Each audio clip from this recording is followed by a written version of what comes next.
মাৰ্ঘেৰিটাত মাদক দ্ৰব্য আৰু নিচাযুক্ত দ্ৰব্যৰ বিৰুদ্ধে আত্মসহায়ক গোটৰ মহিলা ৰাজপথত সমৰ্থন।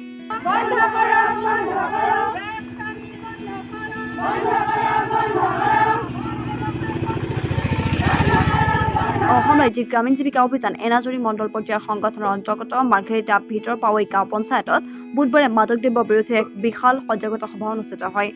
সজাগতা সভাত মাদক দ্ৰব্য সেৱনৰ কুপ্ৰভাৱৰ বিশদভাৱে আলোচনা কৰা হয়। সভাৰ পূৰ্বে মহিলা আত্মসহায়ক গোটৰ মহিলাসকলে হাতে হাতে প্লে কাৰ্ড লৈ ৰাজপথত বিভিন্ন মাদক দ্ৰব্য বিৰোধী শ্লোগানেৰে এক বিশাল সমৰ্থন যাত্ৰা কৰে।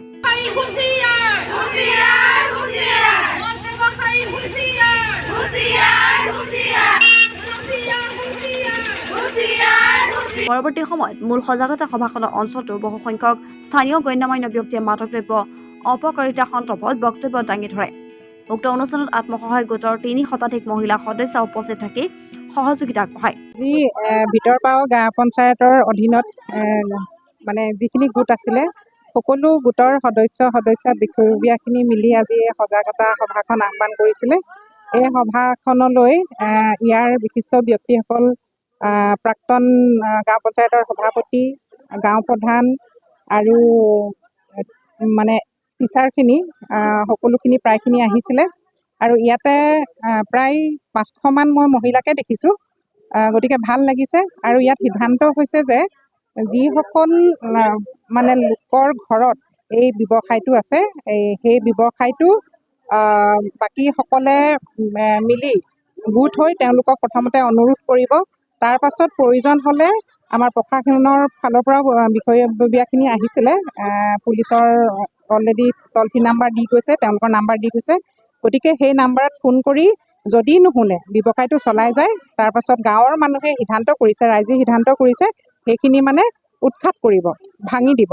তাৰ পাছত আৰু যদি অচিনাকি কোনোবা গাড়ী অহা দেখে, বাইক অহা দেখে, মহিলাখিনি গোট হৈ, কাৰণ মহিলা শক্তি একটা ডাঙৰ শক্তি, মহিলাসকলে পাম খুলি দিব বা লাঠি লৈ ডাং লৈ ৰাস্তা ৰোধ কৰিব আৰু সেইটো যাতে কোনো দিন নাহে তাৰ ব্যৱস্থা তেওঁলোকে কৰিম বুলি আজি ইয়াত প্ৰতিশ্ৰুতিবদ্ধ হৈছে। আজি ভিতৰপাও গাঁও পঞ্চায়তৰ অন্তৰ্গত আমাৰ 5টা ভিঅ মিলি পেলাই মাদক দ্ৰব্য আৰু ড্ৰাগছৰ এখনি সজাগতা সভা আৰু ৰেলী কৰিলে।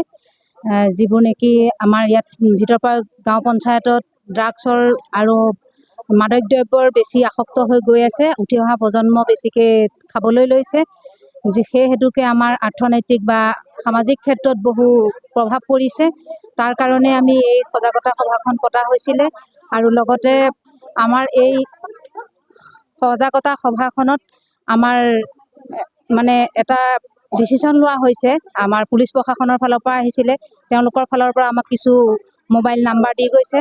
আমাক স্থানীয় যিখিনি আমাৰ গোটৰ মহিলা আছে, মহিলাসকলে মানে কেনেকৈ সেই নিৰ্মূল কৰিব তাৰ ওপৰত আমাক কিছু বহলভাৱে তেওঁ বহলাই কৈ থৈ গৈছে। ৰিপৰ্ট সংবাদ 365।